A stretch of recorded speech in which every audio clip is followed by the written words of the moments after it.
Welcome to Grayland, Washington. Here's our vacation rental that we have on the coast in Washington State. We have several antennas set up and I'm going to walk you through our setup. So first of all, I did bring my ham radio receiver and I have a little ham radio vertical here, which is basically a 17-foot telescopic whip for 20 meters. I added some ground radials to it, and this is a great antenna if you're doing parks on the air, for example, which I'm not doing, but if you are doing it, it's a fantastic little setup. It works really well, especially with the ground radials. I only have about 6 attached to it, but you could, potentially have a lot more to it, which dependable if it's really working here, the ground, because the ground soil here is pretty, it's pretty wet, it's pretty sandy, so you probably won't have too much of a good ground, but the radials seem to do the trick, so that's good. There's a bunch of coax lines leading into the house, and apart from the little ham radio antenna that I have, we have mostly, or all actually, different antennas here working that are specifically used for medium wave, the broadcast band. The first one we encounter is the low noise vertical, which we currently have configured as a dipole just to test it out. So we actually have the vertical amplifier in the middle and created a dipole on a 22-foot pole. So there's 2 arms of 11 foot and the amplifier in the middle with no grounding. We have another one just up a little further into the field that is set up as a true vertical with a ground rod. This was also set up as a true vertical with the ground rod, and then we try to phase them against each other to give them some directionality.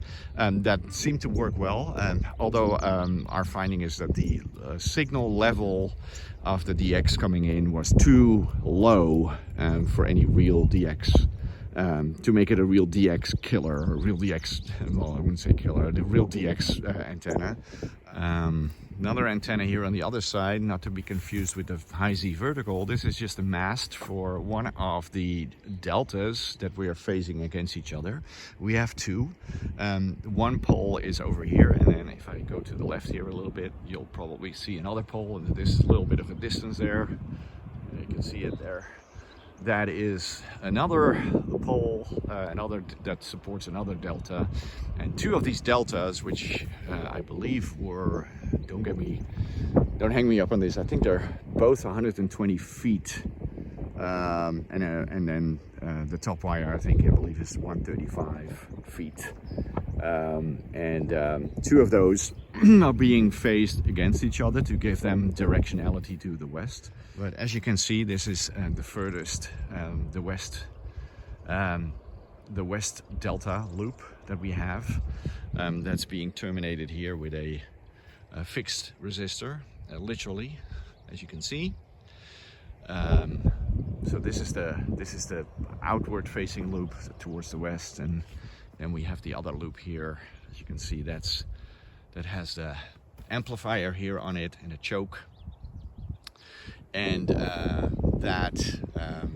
you can clearly see here, if I zoom out a little bit, that they are separated by the width of the little path that we have here.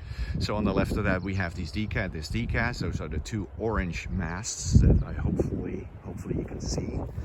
And we kind of like have to hack our way through the underbrush here, because it's kind of crazy, but we have a vectoral here on the back end of the DKAZ. The vectoral, of course, is used to give it more directionality towards the west, and basically mute signals from the east, which is where all of our domestics are, except for on the sides. But I'll get to that a little bit later. So you see the furthest, the nearest support mast for the DKAZ is here, and then the DKAZ in total. And we're going into the jungle here for a little bit to get closer to the mast, which is actually supported by 2 ground rods. It doesn't need to be guyed at all, I found out. previously I used only one piece of rebar as a support, and then I had to guide these masts. Since I'm using 2 rebar pieces, you don't really need to do that, which is kind of cool. And I see that my wire has slipped a little bit here, which I did not realize, but that might explain a little bit of the reception issues that we have.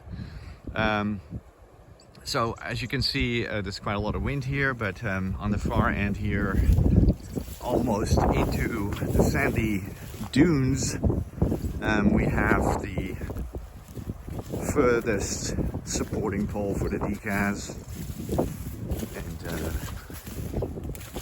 that is, and then here it gets really swampy, and you can see that at the end, the far end of the antenna here, where the wires basically start. We have an FLG 100 antenna, which amplifies the signal by 22 dBs.